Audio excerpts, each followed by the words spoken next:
السلام علیکم ناظرین۔ دنیا میں ہر شخص کو مختلف قسم کے حالات و واقعات پیش آتے ہیں۔ قدم قدم پر ہمیں اللہ تعالیٰ کی مدد کی ضرورت ہوتی ہے۔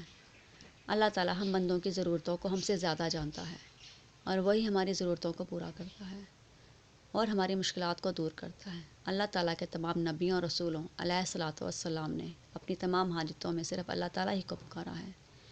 ہمیں بھی ہر قسم کے حالات و تکالیف میں صرف اللہ تعالیٰ ہی سے دعائیں کرنی چاہیے کہ وہی اللہ تعالیٰ سب کی دعائیں قبول فرماتا ہے۔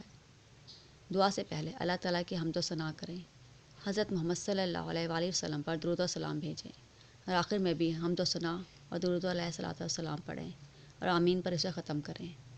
اللہ تعالیٰ سے دعا ہے کہ وہ ہماری اس کاوش کو اپنی بارگاہ میں قبول و منظور فرمائے اور سب پڑھنے والوں اور دیکھنے والوں کو اس سے نفع حاصل کرنے کی توفیق دے۔ آمین ثم آمین۔ رزق میں برکت کے لیے جو کوئی روزانہ ظہر کی نماز کے بعد سورہ مریم ایک دفعہ پڑھنے کا معمول بنا لے تو اس کے رزق میں برکت ہوگی، غربت و افلاس دور ہوگی، مال و دولت میں اضافہ ہوگا اور محتاجی سے بچا رہے گا۔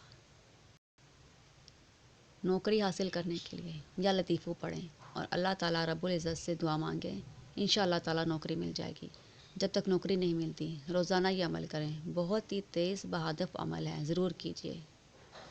عہدے یا منصب کی بحالی کے لیے وظیفہ یا باریوں، اس عمل کو 21 بار کرنا لازمی ہے جب تک آپ اپنے جاب پر بحال نہیں ہو جاتے۔ نوکری کی بحالی کے لیے ایک اور وظیفہ ہے، اگر کوئی شخص نوکری سے معطل ہو گیا ہو اور کسی صورت میں بحال نہ ہوتا ہو تو اسے چاہیے کہ 41 دن تک اس یا ولیو کو روزانہ 3125 مرتبہ بعد نماز فجر یا عشاء پڑھے۔